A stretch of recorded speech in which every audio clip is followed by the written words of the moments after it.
facilitating songmaking is a great way to work with anybody, absolutely anybody. Because, I take my guitar along and strum a few chords, like what do you like, what don't you like? Okay, let's make some notes.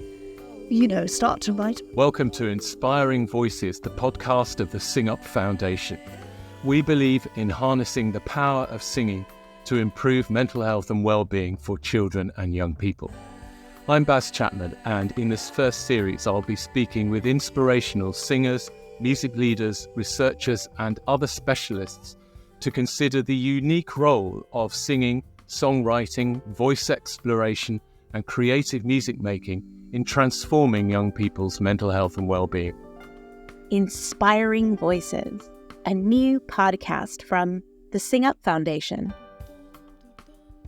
For this podcast, I'm going to be chatting with Jane Wheeler, who's a freelance music education consultant, director of Living Song, and someone who works with a passion for raising the quality of music making, for young leadership and for fostering community cohesion.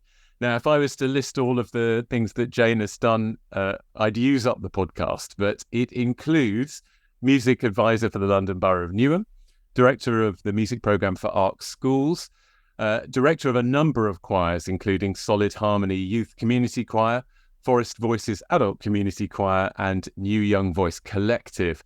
And since 2014, Jane has been a leader for the British Council World Voice Programme, which we're going to talk about in a bit. Jane, welcome. Thank you. Just tell me a bit about singing in your early life. I can't remember when I haven't sung, really. And maybe that came because there was always singing being played. My dad was a passionate listener of the old crooners, so the Frank Sinatras and the Aretha Franklins and the Dean Martin. And my mum as well really enjoyed. She had a kind of slightly different list of people that she enjoyed, Harry Belafonte. And so that was, my dad would come home from work and the music would go on and it would be there until way past my bedtime. So I guess I would hum along, sing along. It was a while before I started actively thinking I want to sing. Perhaps at school when I joined a choir, perhaps when a friend I was a friend with and slightly competitive with brought a guitar in once and started singing songs. And I was like, I really want to do that. And from there, it's just become a big part of my life. When it's been so much a part of your life, do you remember, was there a moment at which you thought, wow, this is something really powerful? Or was it just so much a part of who you were that you kind of almost didn't notice? I think I didn't really realise that until I got into the classroom, to be honest. And I never imagined I would get into a classroom because for a long time, I imagined I was going to be a singing star or some. Well, at first I thought I was going to be a dancer, then I got tall, and then I thought I was going to be an actor, and then to get an equity card, I had to do something I already knew, so singing. And I joined a dance band and went out to Dubai and sang. I got my equity card, and by then I thought, actually, I really like this singing with a band. It's just amazing. So it grew from then. But it wasn't until I started trying to teach, and I had no singing training as such, that I saw the impact and realised I needed to be much more skilled. And then I started another whole journey of becoming more skilled, going to every kind of training I could find. So what was that impact? What is so special about the voice? It's so much a part of who you are that even if you're completely lost, if you can find the confidence or you're given a space where you can express something through the voice, I mean, even a talking in rhythm or with a little bit of a tune, there's something really uplifting. And of course, since then we've learned that it physically makes a difference. It's all to do with how it works on the vagus nerve when we stand and when we breathe and when we move and root ourselves, all the things that we're encouraged to do to sing well. It's a way of being acknowledged and recognised and seen and to be accepted for your sound and your voice. So let's talk a bit about World Voice, a British Council-inspired initiative. which has now been taken on in terms of its legacy by the Sing Up Foundation. So we've been really fascinated to continue the conversation with the countries that were involved in it and see how we can continue to provide some level of support. What was your experience of that program as someone who was sent out, as it were, to work with lots of different countries in singing for young people? What an extraordinary opportunity that was, really. And it was due to end just at the time lockdown came and no flights happened. So it was kind of, it was extraordinary.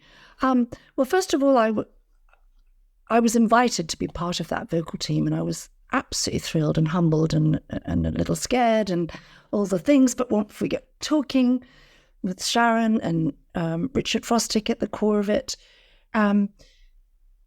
I realised I think I did have something I could offer, and there it began. And the thing is, I have travelled a lot in my life, largely because I was born in West Africa. We lived in Libya for my growing years. Then we moved to the Caribbean. I was there for my teenage years, and I'd done a bit of travelling about. And so I felt comfortable and confident to go into any. I felt really comfortable in Gambia, and I felt really comfortable in Libya, and I listened to the music of those areas. And so it was exciting for me. And I was already a mature part of my my career, that these things I've already mentioned, that recognizing you need to start by just listening and finding out where everybody's at. And then some of the training I'd already undertaken by then, and my experience in an East London classroom, which is very multicultural, actually. And then, so I was 10 years in a secondary classroom. I was then in the sixth form college, Newham Sixth Form College, and then I worked at the university. It's sort of very multicultural and So nothing from that point of view was going to worry me. And we looked at certain selection of repertoire already. We did a few sharings together, sort of trainings-ish, if you like. But I think the program really relied on each of us to be where we're at in our experience already. There wasn't much training preparation. We were just sent, right, the first country you're going to go to is. And I went to Kenya first, which was just pre World Voice. I think it was called International Voices. It was a tester. And I knew that there was meant to be 3 visits. This is the structure, 3 visits. Well, that's actually the structure settled in the end, but this is the way it kind of started, and then it did continue.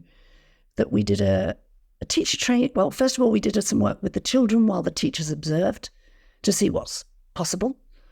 And then we did a teacher training, and then we went back and supported the teachers as they worked with the children. So it's sort of like a 3-tier system. Sometimes I was working with primary teachers. Sometimes I was working with people who do speak English, like if it's Kenya or Senegal, Sierra Leone, they all do have a good foundation of English. Although I did learn very quickly to go slowly, because it's one language among several that they're expected to speak. And same in Kenya. They speak their own language, and then they speak Swahili, which is a sort of national created language, and then they speak English as well. So they already have to make sure they follow you. And then I worked in refugee camps in Greece and in Palestine, and there wasn't, well, in Palestine they did speak some English because I was working with English teachers. There they wanted their English teachers to have a few musical games and things they could do to help teach English more effectively and with more fun. So they weren't even aspiring singers, or so they were. Each group was different, and in when I worked in Jordan, I was working in a refugee camp, and the people that wanted us to work with them were circus workers. So they were really good at, juggling, acrobatics, and that was how the meetings came about. And they were saying, well, why do we need to sing? So I went in. That was the one place where there was resistance at the beginning, We don't see the point of this. Why are we being asked to come to this? So, well, that's a good point. And I thought, well, I've got nothing to listen to because they don't already sing and they're not going to share any traditional songs. But we kind of found a way just by respectful conversations and like, well, how should we use this time? How about we write a song about, the circus world and how do you reach the children? And then in every place, Baz, I'm just a learner with them. And I'm sure other singing leaders, Sharon and I think they would all say the same. You go in and you kind of share what you have and you learn so much with what they have. So how does that work in terms of repertoire? How do you choose something that's going to work for those groups and for those leaders? I suppose when I was doing that project, I had reached a point where I had it up my sleeve, if you like, or I obviously took notes and copies of things, but a lot of singing games and singing activities that were inclusive. I also felt I've done a lot of songwriting in my past. I mean, I thought I was going to be a renowned songwriter once upon a time back in the teenage years. But I was looking at PRS the other day, and hundreds of songs on PRS. None of them making any money. But, oh no, me too. Pennies. But because I went into teaching and discovered I was much more passionate, I felt much more real doing that. But so facilitating songmaking is a great way to work with anybody, absolutely anybody, because, I take my guitar along and strum a few chords, like what do you like, what don't you like? Okay, let's make some notes. Start to write about what you care about. Okay, how would this sound? And really they write the song and I just find some harmony. Do you like this chord? Did you prefer that chord? And eventually we have a song, and then the sense of pride and ownership. But to start, you had to get there. You want to get them so they feel confident. So I start with a range of name games, where you say your name, then you say it back, and then you try exploring different sounds with your name. And we all have to do it back, and you had an action. And before you know it, they're making wonderfully musical sounds with their name, adding rhythm and percussion, and we're all trying to listen and follow it back, and they're soloing, and they don't even know they're soloing. And meanwhile, I can hear who's going to be confident to do this, the next step, if you like. And then lots of short song activities with movement and dance. And so very quickly, people start to feel safe. They realize you're not going to judge them or pass. In many of those countries, it's quite a strict, I think, post-colonial education system, which is all about being graded, they're very worried about.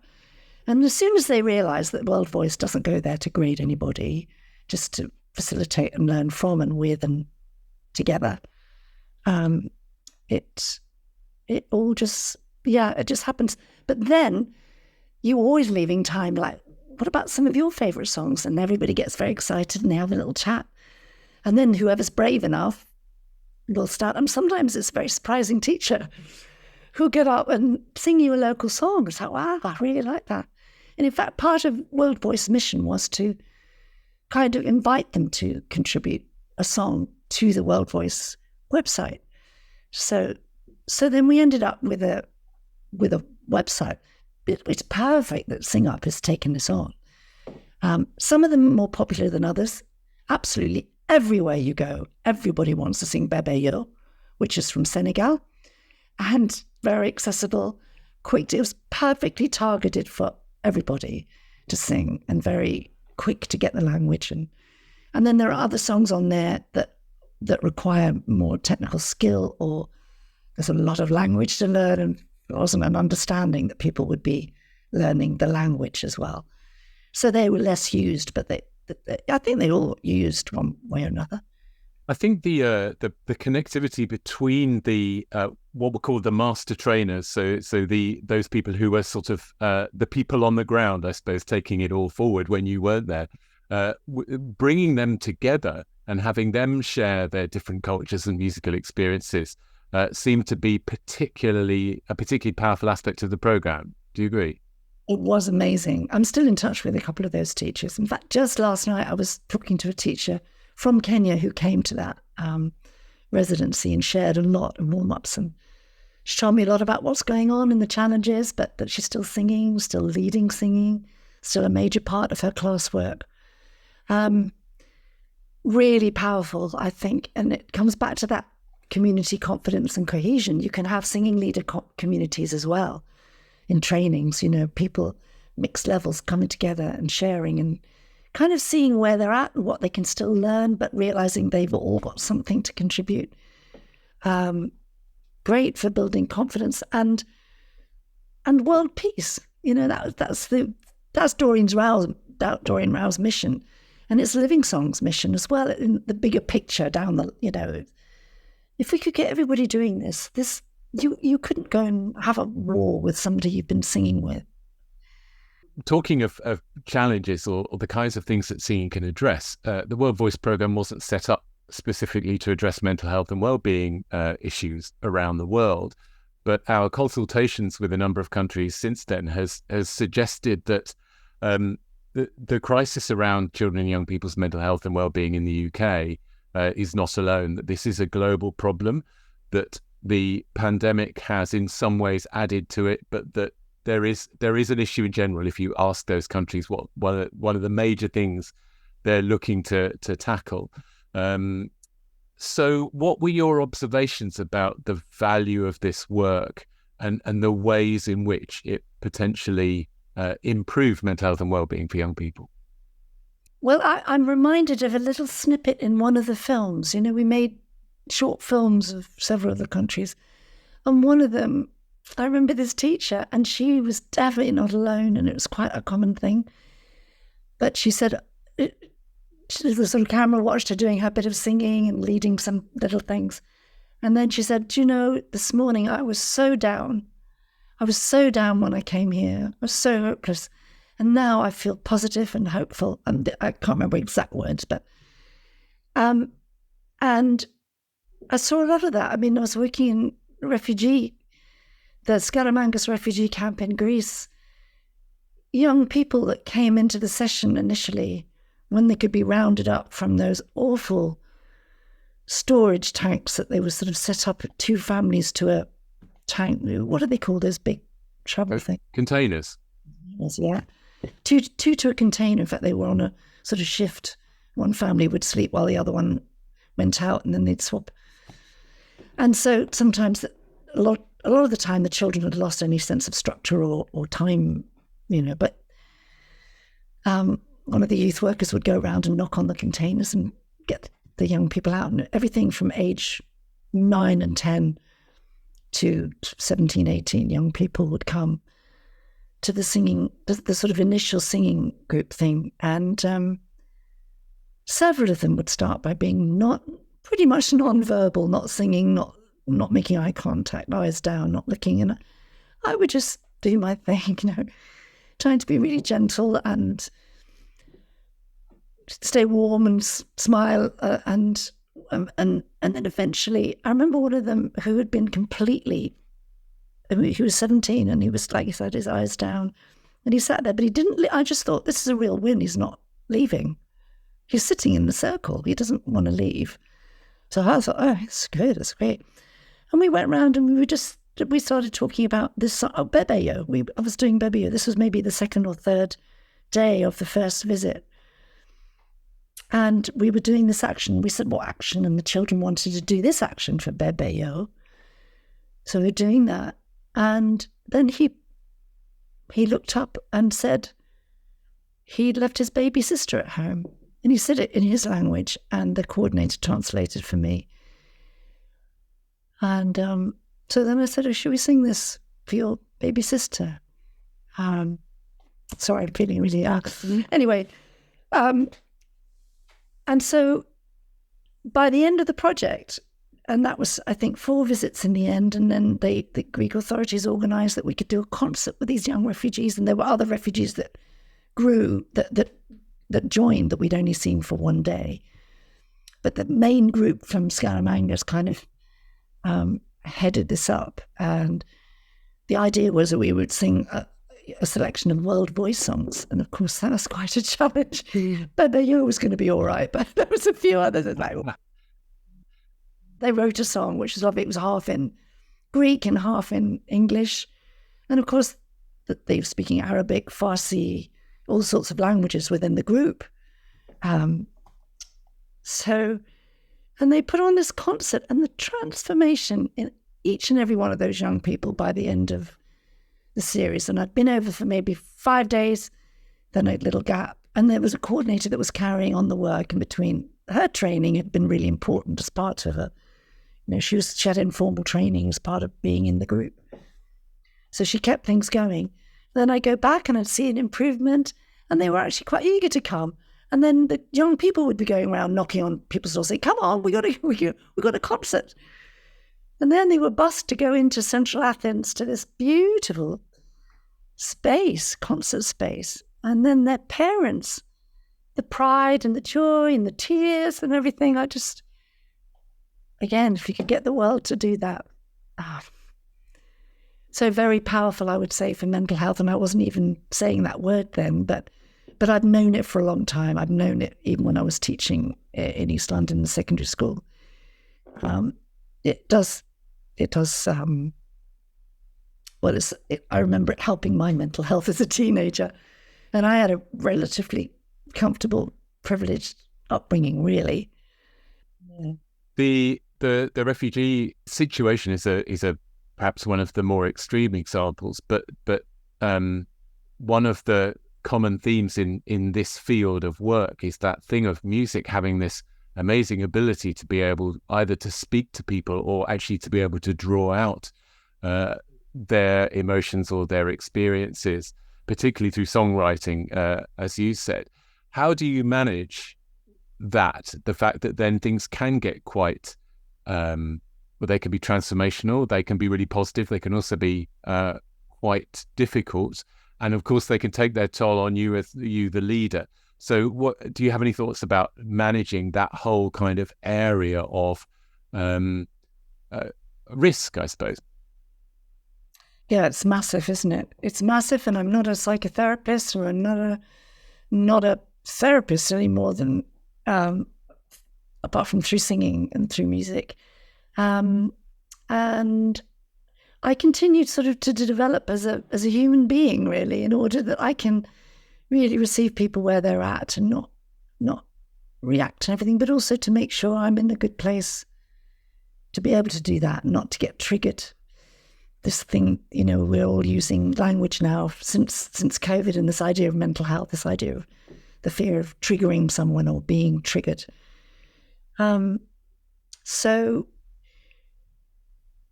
I don't think I've ever been in a situation. Well, that's not true. I do remember one young person who had come from a pupil referral unit, as they were called then, and I think I was a little overeager for her to join in. She came to New YBC Youth Choir when I was directing it at the time, and she came with her care worker, and the care worker got her just inside the door. She said, "No, we're fine here for a while." And I went, "Okay, do you want to come and join in? You're really welcome. Just come and sit in." She didn't. She just wanted to stay by the door. And I should have left it at that for the whole rehearsal. And I didn't. I was so eager for her to realise we're safe. I wasn't thinking enough about her and where she's at and what she needs, really. I sort of thought I was, but I wasn't. And eventually, so then I put a chair between where she was standing and the choir. I said, 2 chairs for her and her. And I said, do you want to come a bit closer so you can hear the sound? And she was willing to move to there. So she moved and sat on the 2 chairs. And the choir were, as they always were, the culture in that choir is so embracing, and they don't stare or look at new people, or they really put their arms around them metaphorically. And so they were just doing what they do, sounding beautiful and working and learning and practicing and stuff. But I couldn't leave it alone, and I really regret that now, because I think in a few weeks' time she might have got into the circle and joined. But in the end, I just, so I did manage to get her into the circle, but it was very reluctant, and I put pressure on her, which so hard to imagine that much trauma, isn't it? It's really hard, especially when people are just singing around you. But halfway through then, or I think the interval came and she couldn't wait to get out of the room. And she left and she never came back. And I tried communicating with the pupil referral unit. But so that's an example. I mean, I'd like to think I've got more experience since then. And I've been training with Musicians Without Borders.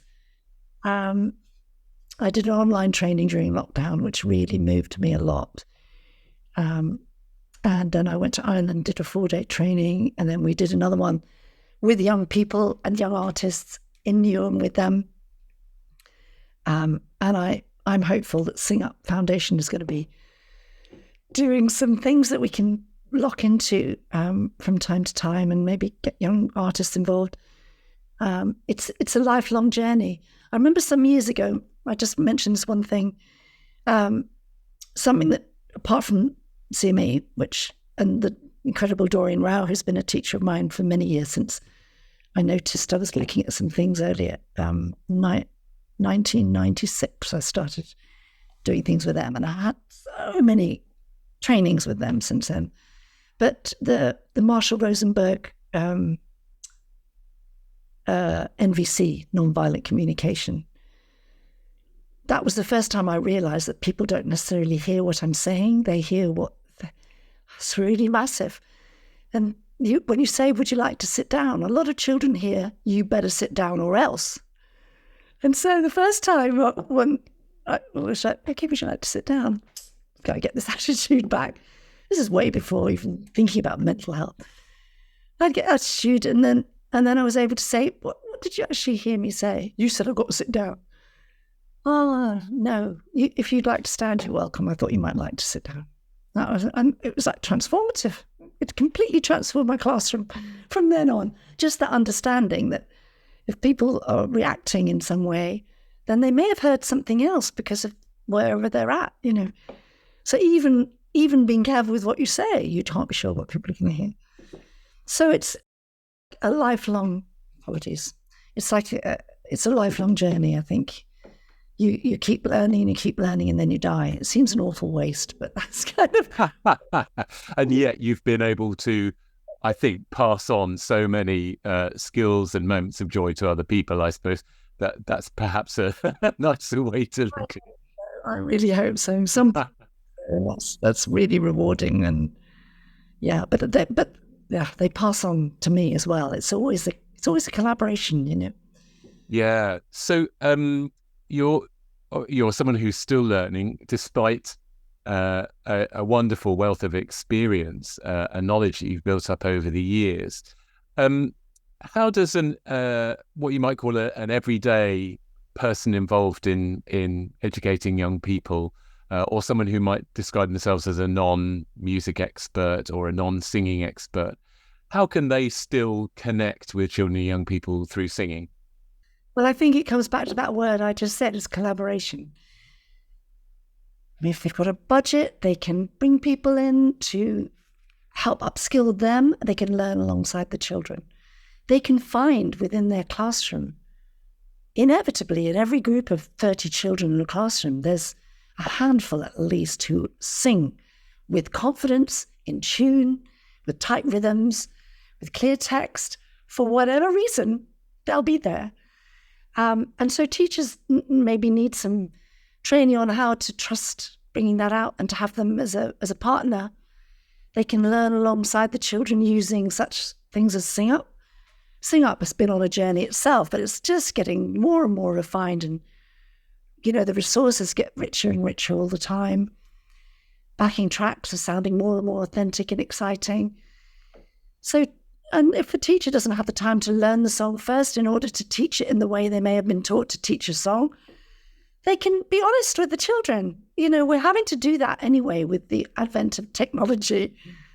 Most of the time, we're looking to the children to help us out of all sorts of technological nightmares. Not the same with singing.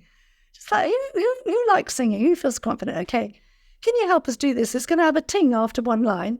Would you then sing it? And maybe we'll pause it, and then can you help us get that line good? And then we'll get on to the next line. So the teacher becomes a facilitator. And in doing so, they become, they're upskilling. It's ongoing training.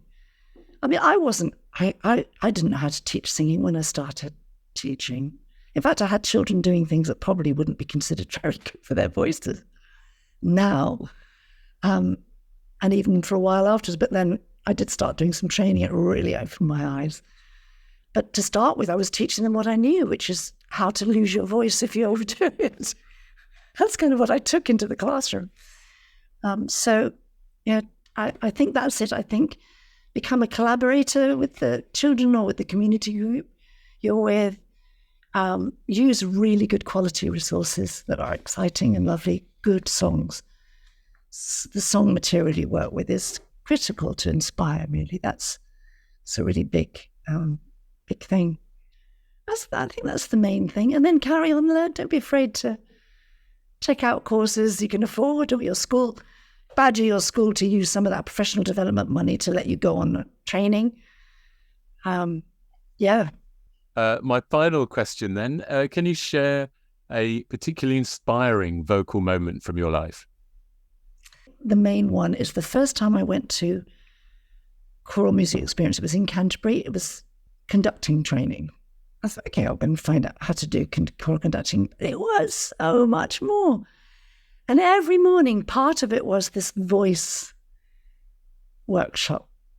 We were just having to develop a relationship with our own voices, which I'd never thought to do. I just had my voice. I'd been singing in a rock band, then I did piano bar, losing it in smoky atmospheres, in air conditioning. Suddenly there I was. I had to get my posture right, do the breathing. And over that hour and a half, I think it was an hour and a half, those sessions every morning, I felt something new with my voice, like that relationship of being able to go up through the different registers. And then I found I could go really high, and I liked the sound. That was the other thing. The sound in the room was phenomenal because there were some really good singers there. It was kind of really exciting, and I couldn't wait to get back in the classroom with my vocal group. I had a senior vocal group. I had a year 7 choir, and then I had an all-comers choir. I couldn't wait to get in and have them doing some of this stuff with understanding. So every time you learn something, it's like, oh, I must share this with those youngsters. And it was the beginning of a long journey. And I realised in retrospect, it saved my voice. That, I think, has been most important for where I've wanted to get to now, in terms of teaching and inspiring others safely. That was it. That's great. That's all we have time for. But when I think of, in fact, when I was just sort of reading up a bit on remembering all of the things that you've done, just that the way that you have reached so many people in so many different ways, not only young people, but people who have been able to take and learn from you and pass that on to other people. And it's so wonderful that you have the humility to recognize that is a two-way street and that you're always learning from other people as well. And I love to think that there are so many young people, particularly that you've impacted on, who remember back to transformational moments because of something you've done with them. And isn't that one of the great joys of the work that we do, that we can have that impact on people and genuinely change lives? So, Jane Wheeler, thank you so much for joining me. It's been a great pleasure chatting with you. Thank you. It's been a pleasure, Baz. Thank you. This is Inspiring Voices, the podcast of the Sing Up Foundation. Join us for the rest of the series on Spotify, Apple Podcasts, Amazon Music, Google Podcasts, and other major platforms. You can also watch the video of each episode on the Sing Up Foundation YouTube channel. Inspiring Voices, a new podcast from the Sing Up Foundation.